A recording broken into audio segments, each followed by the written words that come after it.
Almost all of my life, I struggled with sleep. And a big reason for that was because of social media. Social media made my sleep worse for a big part of my life. And you know how important sleep is for you. I did as well. Here's the thing, I also knew how important sleep is for you. But I just could not stop. I could not stop scrolling or could not stop falling asleep to the sound of the TikTok playing in the background. My routine, my nighttime routine, was that I would get in bed at 10 p.m., 11 p.m., and I would stay in bed and scroll on TikTok, Instagram, Reddit, talk with my friends on Discord that were in another time zone. I would do that until around 1 a.m., 2 a.m., until I could not stay awake anymore. I did that. I pushed myself to the limit of staying awake almost every night.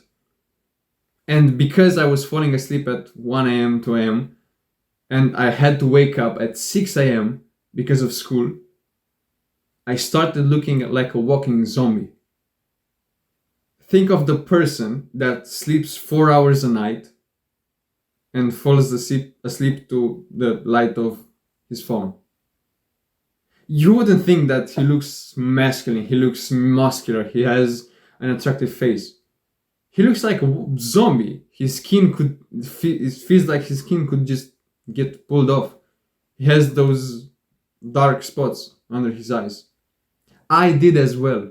And a quick fix to fixing your sleep, to having better quality sleep, better sleep, fall asleep faster, is to sleep without your phone.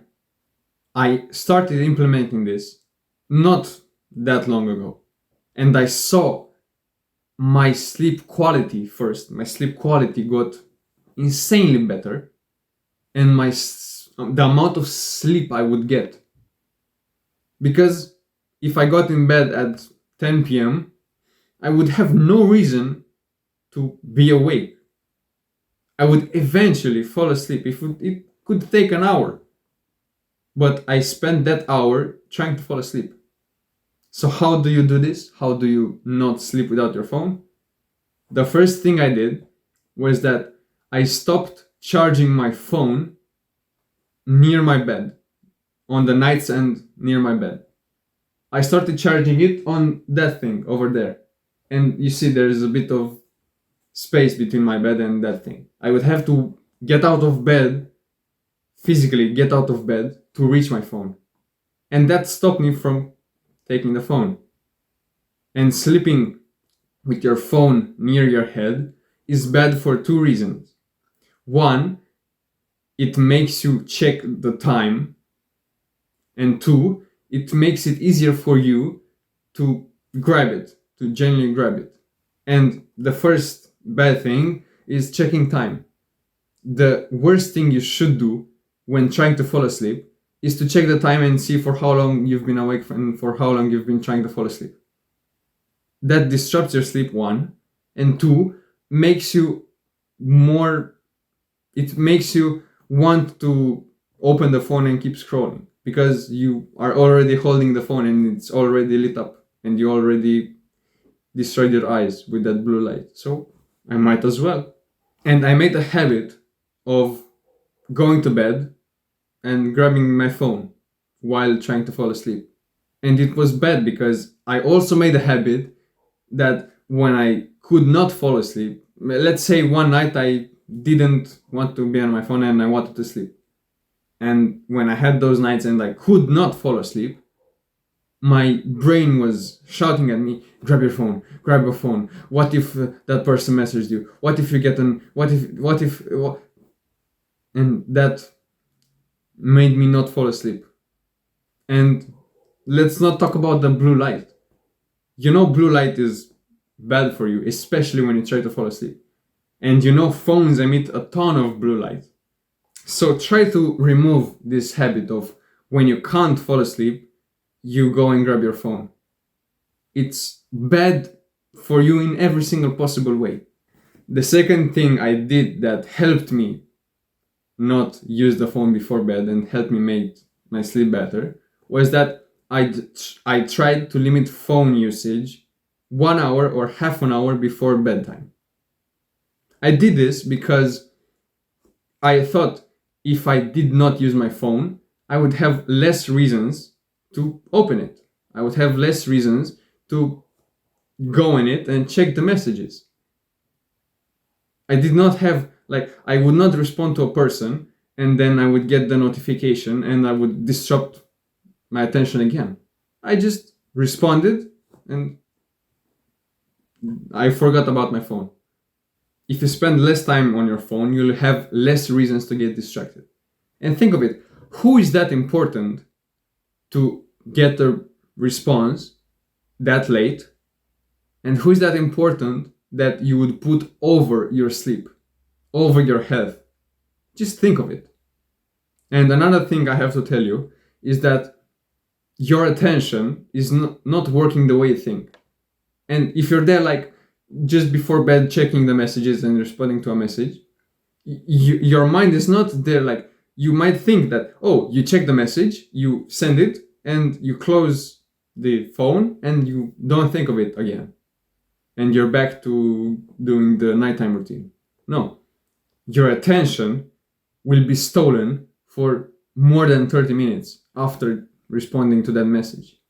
Your mind will still be thinking of that message that you just sent or the response you got.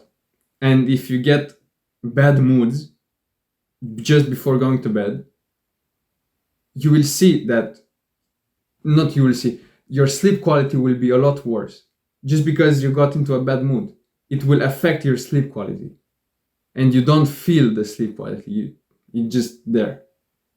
And the extremes emotions will make it harder for you to fall asleep. Because the days, let's say when the next day you have the big trip and you were all excited about the trip and everything, it was extremely hard for you to fall asleep because you were there excited about that trip and that you'd go through. So just disconnect half an hour. It's enough. Half an hour, it's enough. Just before bed to just leave your phone and focus on getting tired and falling asleep. All this stuff. The third thing I have for you is to quit social media. And I know, so smart. And I know it's not related to actually falling asleep. But social media is the reason that you use your phone before bed. Think of it, if you did not have social media, you had no reason to stay in bed and scroll before going to sleep. You had nothing to do. If you had nothing to do, what would you do? Fall asleep. Boof, I know, groundbreaking theory. But if you quit social media, you will genuinely have no reason to stay in bed and scroll and not fall asleep. And the fourth thing I have for you is to remove this correlation that you can't sleep. If you can't sleep, you have to use your phone. Because it's not true. It's not true. And I have a mindset that I learned from Alex Hormozi in an old video of his. And it's like this. You get 90% of the benefits of sleeping just by being in a dark room. And that kind of got my anxiety away about sleeping. If I had nights where I just couldn't fall asleep, I thought to myself, this is still productive. I'm still getting gains. And I thought when I could not fall asleep, sitting in a dark room was the most productive thing I could do. Nothing was more productive than trying to fall asleep when I should go to sleep. And if you have that correlation in mind, that you can't fall asleep and you have to use a phone, I used to do that as well. As I said, I could not fall asleep, so grab your phone and start scrolling. And I explained to you that's bad. It makes you fall asleep harder. It's harder for you to fall asleep. All that blue light, all that attention that's away. So just when you can't fall asleep, just try to relax, and think there's nothing more productive that you could do. You still get the benefits from sleeping just by being in a dark room. You still get some benefits, not all of them, but some. And by you doing that, you will go into sleep and you will get the other benefits. So I just stopped worrying. Simple. If you enjoyed the video, scroll down and click on the subscribe button, bro. It will help both of us, especially you. See you later. Mwah.